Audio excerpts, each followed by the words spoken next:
violence employed against the animal victims does not determine whether or not it's ethical. No meat, milk, dairy, honey, eggs, leather, silk, wool, none of those things can ever be honestly branded as cruelty-free because they're products of industries which are unethical and cruel to their core. Both animal exploitation and rape replace consent with forced compliance, and as such, both are unequivocally immoral. Now, we live in a culture in which rape is both prevalent and trivialized. From a young age, women are told to be vigilant for dangerous situations. We're told to travel in groups at night, to watch our drinks at the bar. We've become so numb to the pervasiveness of rape that it's rarely on the forefront of our minds, but it's always at the back. The same compartmentalization occurs every time otherwise kind and compassionate people shop for meat. Because animal industry is so established and unchallenged, the ethics of exploitation are almost never considered at the grocery store, even though people know in the back of their minds that an animal was killed to make meat, and killing is an inherently violent act. And we also live in a culture which engages in victim blaming. Rape victims are often assigned full or partial responsibility for their violations based on their clothing or appearance or perceived behavior. Animals are subjected to the same treatment. Pigs are accused of being lazy, for example, but this is not something that they're able to escape from on most farms. In the wild, pigs do not wallow in their own excrement. Rape victims are not at fault for what was done to them, and neither are animals. Now, I have been accused by some other vegans of actually cheapening the word rape by drawing the connection to animal exploitation. But when I hear people advocate for cage-free eggs, or push people to go vegetarian instead of vegan, despite their full knowledge of the cruelty inherent in the dairy and egg industries, to me, it's exactly like hearing that my rape doesn't count. That I wasn't violated to the degree that they feel is sufficient to be worth speaking out against. I didn't give my consent, and neither do any of the animals who are violated every day on so-called humane farms.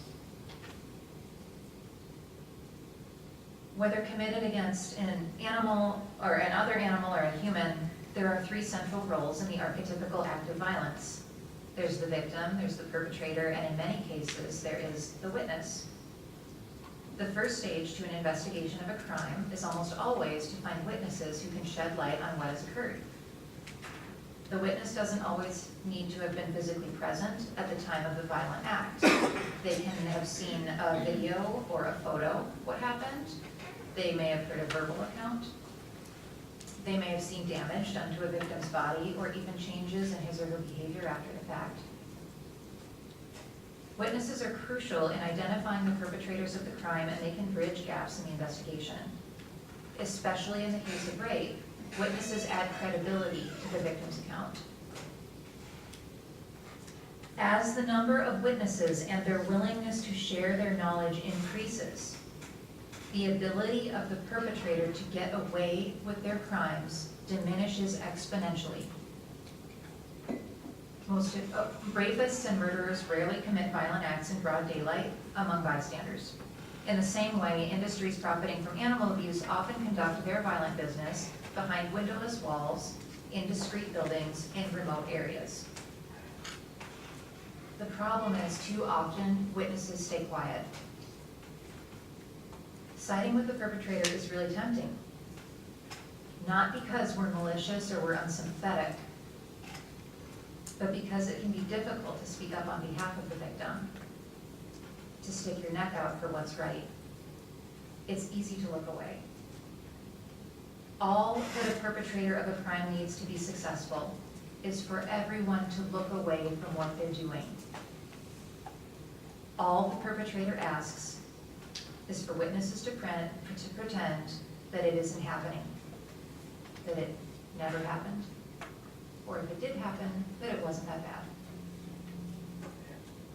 The victim, on the other hand, requires us to act, to speak up, to intervene, to remember. When we do, we decrease the chances of the perpetrator getting away with the crime or of repeating the crime on another victim. It can feel uncomfortable, it can even feel risky to speak up, but it's morally imperative that we do. Both for those who have been victimized and for those who will be if we don't speak up. Now, rape is something that victims and our greater community would like to forget. Animal abuse is also unpleasant and unsavory. I mean, how many times have you heard something like, "Don't tell me, I don't want to know, just let me enjoy my meal"? And perpetrators of violence are happy to comply. Secrecy and silence benefit him or her and allow bystanders to avoid getting involved. Rapists use tactics from blatant denial to victim blaming to dismissal to smooth and well-delivered explanations that hold them harmless for their actions. And industries profiting from animal abuse also use these tactics in the form of ag-gag bills and false defenses like, "We have to take good care of our animals, otherwise we'd go out of business." The Animal Enterprise Terrorism Act, all the way to accusing animal rights activists of staging animal abuse for the purpose of making videos. Threats of legal and criminal action against activists are also commonplace, even in the most benign forms of activism. And since the Animal Enterprise Terrorism Act has been put in place, the threats have become very real and incredibly severe. But we cannot allow the attempts of perpetrators to silence us to be successful.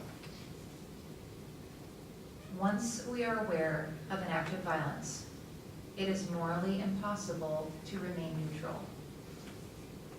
As witnesses, we either side with the victim or we side with the perpetrator. And when it comes to animal exploitation, we are all witnesses. What kind of witness are you going to be? One who stands up and advocates for animal victims?